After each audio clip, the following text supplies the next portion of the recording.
Brandon here with North Texas Custom Surfacing. Today I'm going to go over creating depth in epoxy, pros and cons of each, and what I like best. The most common way to create depth is adding extra layers. If you go online and say you just Google or YouTube or whatever, you type in how to create depth in epoxy, what's going to come up is adding extra layers. Yeah, that's a way to create depth, but at the same time that's real expensive, especially if you're doing it as a contractor or a DIY. You don't have that money to waste on extra epoxy.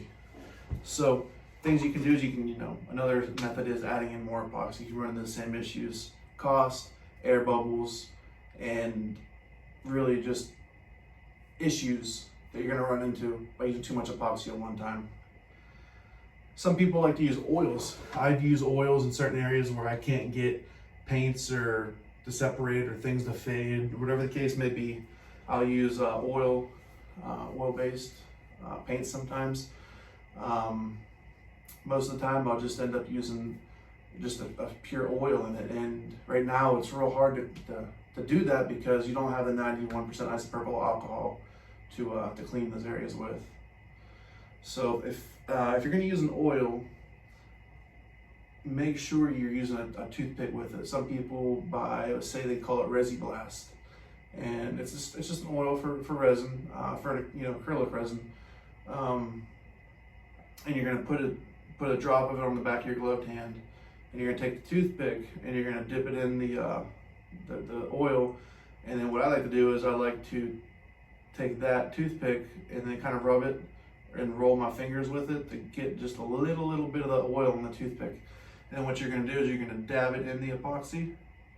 And what you want to do is dab it and come straight up, pause for about 1001, 1002, then go to another area. And keep doing that until you feel that the separation is not occurring anymore. The reason you want to pause for that 1001, 1002 is if you dip, come up and over, you're going to create a line of a drip epoxy. It's going to create, it's going to draw and drop each to each other, and it's not going to look natural. It's also a great way to create cells as using the oils. Each time you're doing it, you're just going to come down, straight up, and pause. If you are going to use oils, what's going to happen is once the epoxy dries, the oils are going to still be on top. It's going to create a crater in the epoxy. So in a normal world, meaning non-coronavirus, what you're going to do is you want to use 91% isopropyl alcohol and really clean it well. Clean the oil out, because if you don't, what's going to happen is you're going to clean it 3 times essentially. The first time you're going to clean it with isopropyl alcohol, and then you're going to scrub those areas real well where the oil was. Then you're going to sand it. If you don't clean it well the first time, when you go to sand, you run the risk of embedding the oil into the epoxy, and then you'll never get it out. So say you clean it really well the first time, a lot of elbow grease, and then you sand it, no issues so far, and you take the 91% isopropyl alcohol again, and you're going to clean it the third time. You're going to clean it real well, and then you'll know if the oil's off. You can rub your hand across it if it feels slick or if it feels kind of rough. And by slick, you'll know if it's on there because it'll be slick, kind of like bacon grease.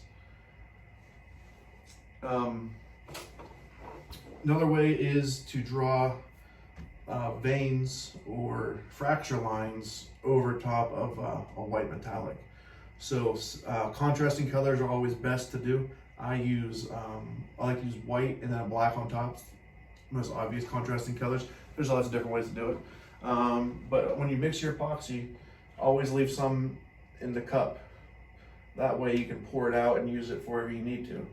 Don't go mix a new batch if this has been sitting down here for 20, 30 minutes. So what's going to happen is that epoxy is going to be cured before this is, and then they're going to end up burning each other, and it's not going to be good. So you take what you have in the pre-mixed, and say it's white and you have everything else out, it's been 20 minutes or whatever, time doesn't really matter. And you're just gonna lay it out in however pattern you want it, and then do the same thing with a black. Now, you just laid the white out. What you're gonna do is you're gonna take your heat gun or your torch, and you wanna fade the edges of it, make it look natural. It's really, you'll see when you put the heat into it, you'll see how the metallics fall, and it comes not as vibrant in those areas. And that's what you want at this point. And then what you do once you're done with the edges is you're going to take the black metallic and you're going to put it over the white, put it in, and you can just kind of sketch it in, just just like this, however you want it, or you can just pick it up, scoop it out of the cup, and kind of just draw it in there, let it sit. And then what you're going to do is you're going to continue to wake up the metallics.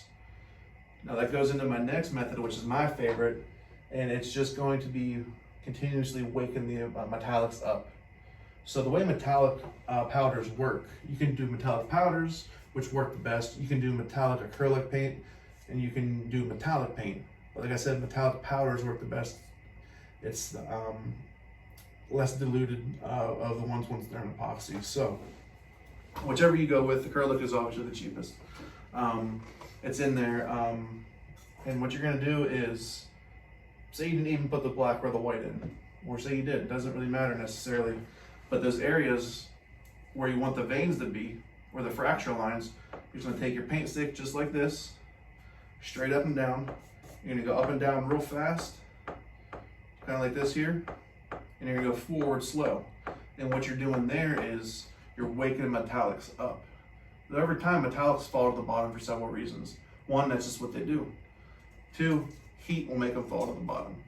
That's why when you start doing epoxy, it's vibrant at first, and then the next day you come in and they're not vibrant anymore. They're dull, and you're like, what happened? The metallics all fell to the bottom. So what you're doing here is you're going to wake them up in that area, and you're going to do it however pattern you want. You can do the whole way across, whatever the case is. Now you'll see that you're going to do this until the epoxy is 99.9% dry.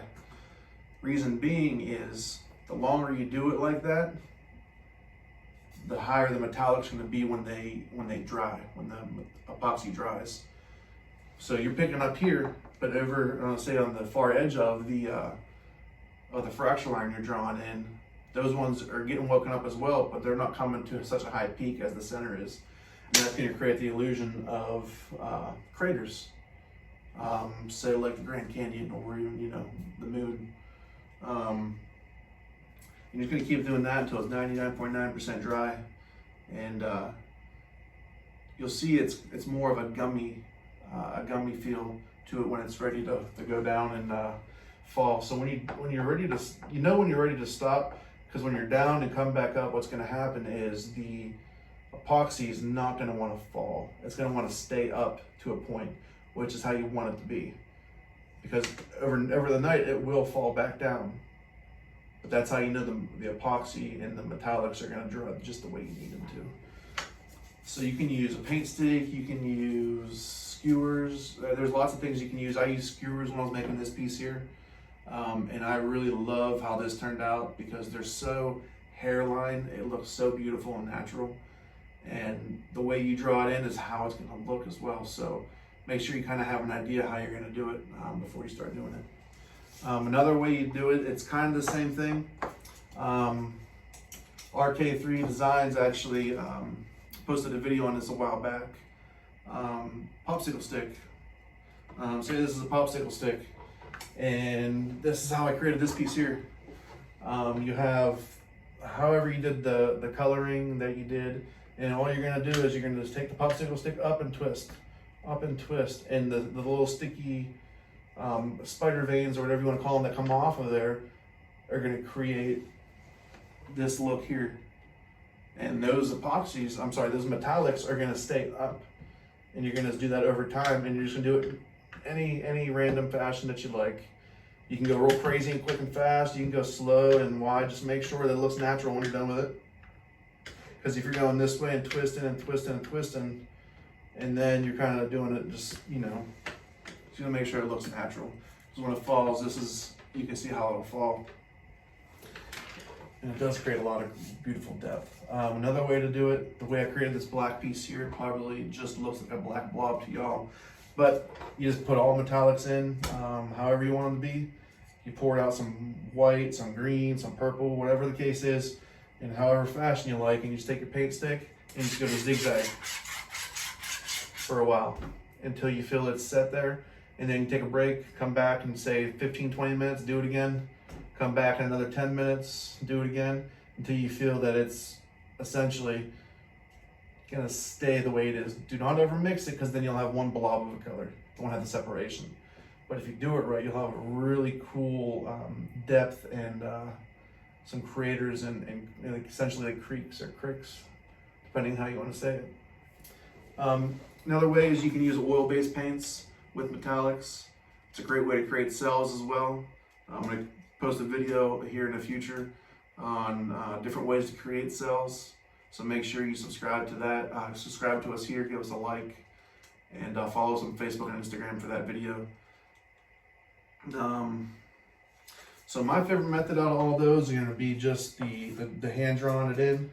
It's just like this, repeatedly till it's about dry, waking those metallics up and letting them fall back down naturally. You know, heat is never good for epoxy. Most people use heat, they pop air bubbles. You don't necessarily need to use heat to pop bubbles. There's the other ways to do it, and I'll post a video on that as well.